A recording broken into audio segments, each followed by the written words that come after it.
বৃষ্টির দিনে সত্যিকারের বন্ধু। স্কুল ছুটির পর হঠাৎ আকাশ কালো হয়ে গেল।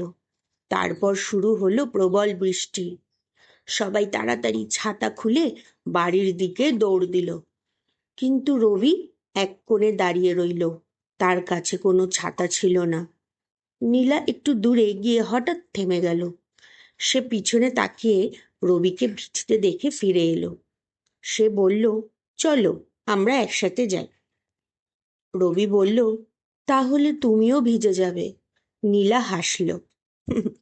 তাতে কি, দুজন ভিজলে কষ্ট কম লাগে। দুজনে একই ছাতার নিচে ধীরে ধীরে হাঁটতে লাগলো। বৃষ্টি হলেও তাদের মুখে ছিল হাসি।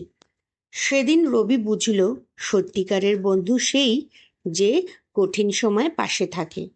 নীতি শিক্ষা: দয়া ও ভাগ করে নেওয়া বন্ধুত্বকে আরো গভীর করে।